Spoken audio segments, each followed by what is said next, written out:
बिस्मिल्लाहिर्रहमानिर्रहीम। अस्सलाम वालेकुम नाज़रीन, एक और बहुत इंटरेस्टिंग वीडियो के साथ हम आपकी खिदमत में हाज़िर हो गए हैं। नाज़रीन, आज हम आपके लिए एक बहुत इंटरेस्टिंग सी वीडियो लेकर आए हैं और आप देख रहे होंगे कि स्क्रीन पे आपको टाइटल दिख रहा है, सोने की गाय। जी नाज़रीन, ये है क्या? हम इस बारे में आपको बताते हैं, हम आपको ये वाक़या है, ये किस्सा है, ये कोई डिस्कशन है, कौन-सी बात है, हम आपको बताएँगे। लेकिन उससे पहले हमेशा की तरह आपको ये कहेंगे कि अगर आपने हमारा चैनल अभी तक सब्सक्राइब नहीं किया तो काइंडली उसको सब्सक्राइब कर दें और हमारी वीडियो दूसरों के साथ ज़रूर शेयर किया करें ताकि वो भी इन तमाम मालूमात से फ़ायदा उठा सकें। नाज़रीन, कुरान और हदीस की रोशनी में हम हर वीडियो को लेकर आते हैं अब तक, चाहे वो सवाल है, चाहे वो किस्सा है, कोई बात है, कुछ भी है। तो अगर हमसे कहीं बोलने में गलती हो जाती है तो आप उसको इस्लाह का हक़ रखते हैं, उसकी इस्लाह करें और हमें बताएं कि और कौन से टॉपिक्स पर आपको वीडियोस चाहिए। तो नाज़रीन, स्टार्ट करते हैं अपनी वीडियो को। सोने की गाय। फ़िरौन की हलाकत के बाद जब बनी इसराइल ईमान ले आए तो हज़रत मूसा अलैहिस्सलाम को अल्लाह ताला का हुक्म हुआ कि वो कोहे तूर पर 40 रातों का एतकाफ़ करें। इसके बाद उन्हें तौरात की किताब अता की जाएगी। चुनांचे मूसा अलैहिस्सलाम ने बनी इसराइल को अपने भाई हज़रत हारून अलैहिस्सलाम के सपुर्द कर दिया और अल्लाह के हुक्म के मुताबिक कोहे तूर पर चले गए।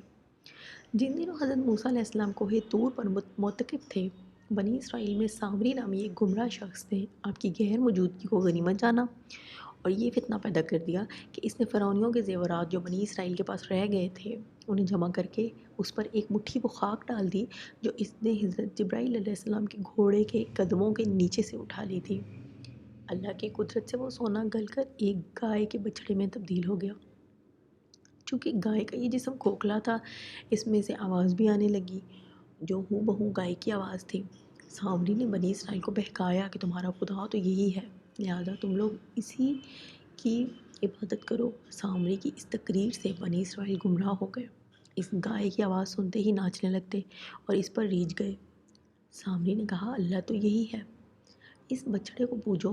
कौम ने इस गाय के बछड़े को बोलता देखकर इसको खुदा मान लिया और इस बछड़े को पूजने लगे।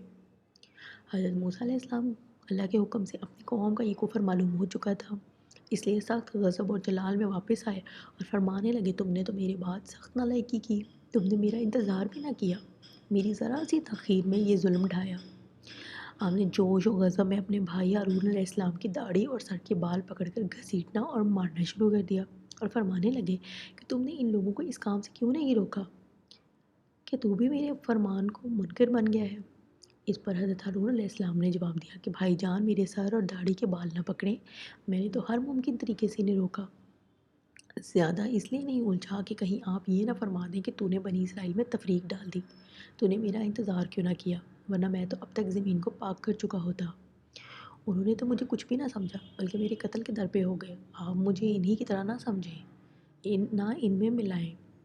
अल्लाह के हुक्म से मूसा अलैहिस्सलाम को हज़रत हारून अलैहिस्सलाम के पाक दामनी और बेकसूर होने का मालूम हो गया कि उन्होंने तो पहले ही ये फरमा दिया था कि अफ़सोस, तुम फितने में पड़ गए हो। अब तुम भी कुछ नहीं बिगड़ा, अल्लाह तुम पर बड़ा रहमान और करीम है।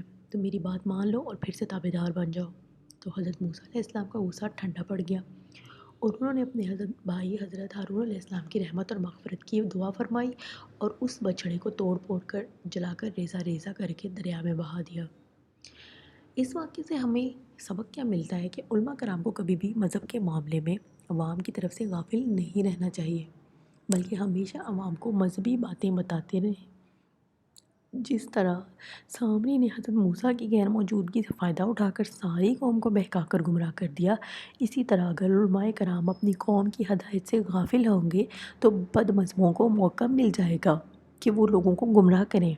अल्लाह ताला हम सबको गुमराह लोगों के और शैतान के शर से महफूज फरमाए, आमीन।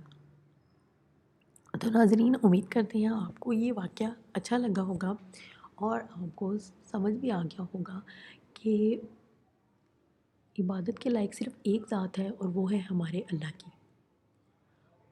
तो नाज़रीन, ज़्यादा से ज़्यादा अल्लाह की इबादत कीजिए और अपनी आखिरत, अपनी आक़िबत को सँवारिए। इसी खूबसूरत से मैसेज के साथ आपसे इजाज़त चाहेंगे और इंशाल्लाह एक और वीडियो लेकर आपकी खिदमत में हाज़िर होंगे। तब तक के लिए اللہ حافظ، لیکن جاتے جاتے آپ کو پھر سے کہیں گے کہ یہ ویڈیو، یہ معلومات، یہ انفارمیشن دوسرے لوگوں کے ساتھ ضرور شیئر کیا کریں۔ اجازت دیجیے، اللہ حافظ۔